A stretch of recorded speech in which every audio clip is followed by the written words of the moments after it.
Hello bachcho, let's see this question.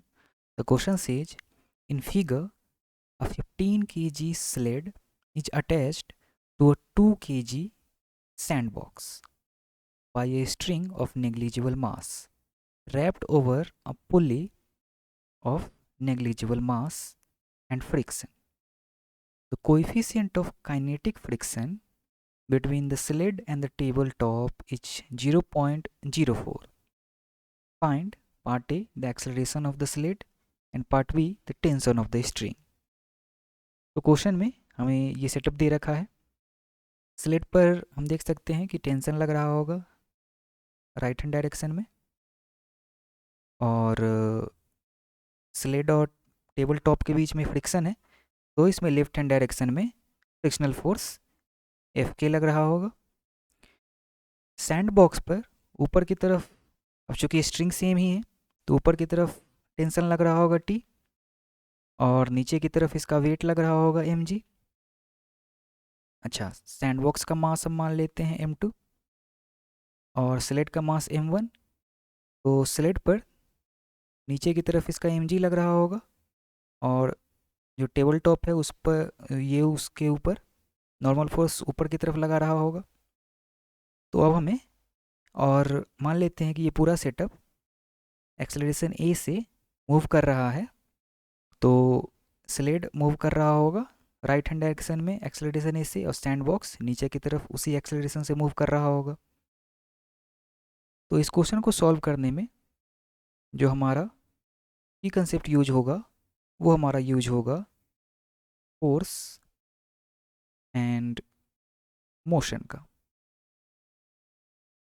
तो चलिए question को सॉल्व कर लेते हैं। सॉल्व करने के लिए क्या करते हैं कि हम दोनों बॉडीज़ के लिए अलग अलग फ्री बॉडी डायग्राम पहले बना लेते हैं।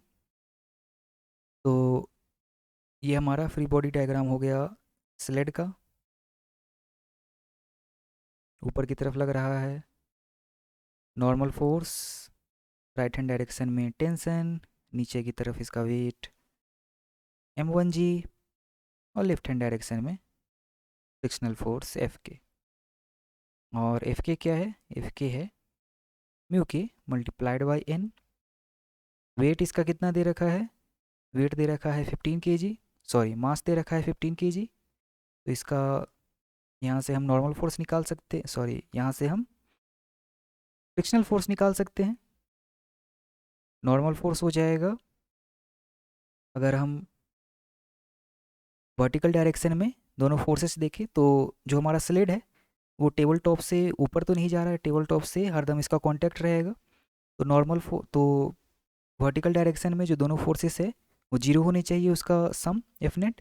तो यहाँ पर जो हमारा नॉर्मल फोर्स है वो इक्वल हो जाएगा m1g के। तो जो हमारा फ्रिक्शनल फोर्स हो जाएगा वो हो जाएगा म्यू के मल्टीप्लाइड बाय m1g। तो यहाँ से हमारा फ्रिक्शनल फोर्स आ जाएगा, म्यू के क्वेश्चन में दिया है 0.04 मल्टीप्लाइड बाय m1। m1 की वैल्यू क्वेश्चन में दी गई है 15 kg, और जी को हम ले लेते हैं 10। तो यहाँ से हमारा एफ के हो जाएगा, सारे वैल्यूज हमने एसआई यूनिट में पुट करे हैं। तो यहाँ से हमारा एफ के हो जाएगा 6, 15 मल्टीप्लाइड बाई 0.04 मल्टीप्लाइड बाई 10, ये हो जाएगा 6 न्यूटन का। तो ये हमारा फ्रिक्शनल फोर्स आ गया। अब ये जो हमारा स्लेड है ये राइट हैंड डायरेक्शन में एक्सेलरेशन ए से मूव कर रहा है। तो अब हॉरिजॉन्टल डायरेक्शन में इस पर फोर्सेस लिख लेते हैं। हॉरिजॉन्टल डायरेक्शन में फोर्स क्या लग रहा है? टेंशन टी, इसी के कारण एक्सेलरेशन हो रहा होगा। तो टेंशन टी माइनस एफ के, ये इक्वल होना चाहिए m1a के, मास इनटू एक्सेलरेशन के। तो यहाँ से टेंशन टी हमारा हो जाएगा m1a प्लस एफ के। तो यहाँ से हमारा टेंशन आ गया m1 की वैल्यू है 15, और ए की वैल्यू हमें फाइंड आउट करनी है, प्लस एफ के की वैल्यू हमारी आई है 6। तो अब हम लिख लेते हैं सैंड बॉक्स पर फोर्सेस, वहीं से हमें पता चलेगा एक्सेलरेशन की वैल्यू। तो सैंडबॉक्स के लिए हमारा फ्री बॉडी डायग्राम कुछ इस तरीके का हो जाएगा।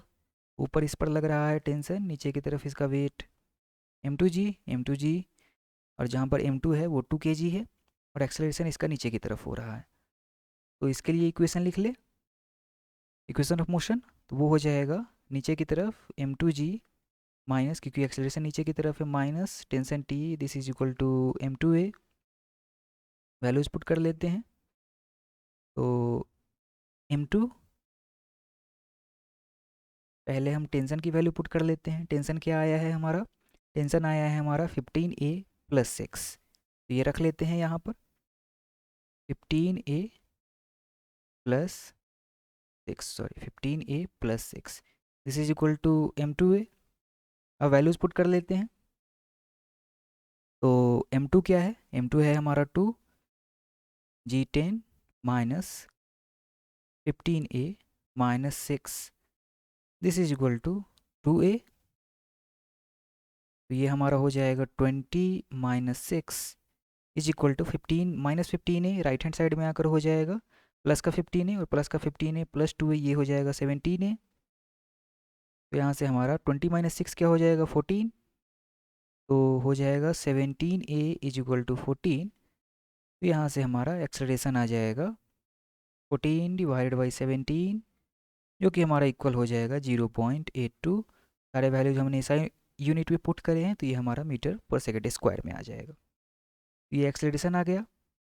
अब पीछे हमने निकाला था टेंशन क्या, 15a प्लस 6, तो वैल्यू पुट कर लेते हैं एक्सेलरेशन का, 15 मल्टीप्लाइड बाय 0.82 प्लस 6, तो ये हमारा हो जाएगा 12.3 प्लस 6, ये हमारा हो जाएगा 18.3। सारे वैल्यू जैसा यूनिट में, तो ये न्यूटन में। तो ये आ गया हमारा टेंशन का वैल्यू, टेंशन का वैल्यू हमारा आ गया 18.3 न्यूटन, और एक्सेलरेशन हमारा आ गया 0.82 मीटर पर सेकेंड स्क्वायर। यही हमें फाइंड आउट करना था क्वेश्चन में, टेंशन एंड एक्सेलरेशन, ये दोनों वैल्यूज़ आ गई। Hope you understood it well, best of luck.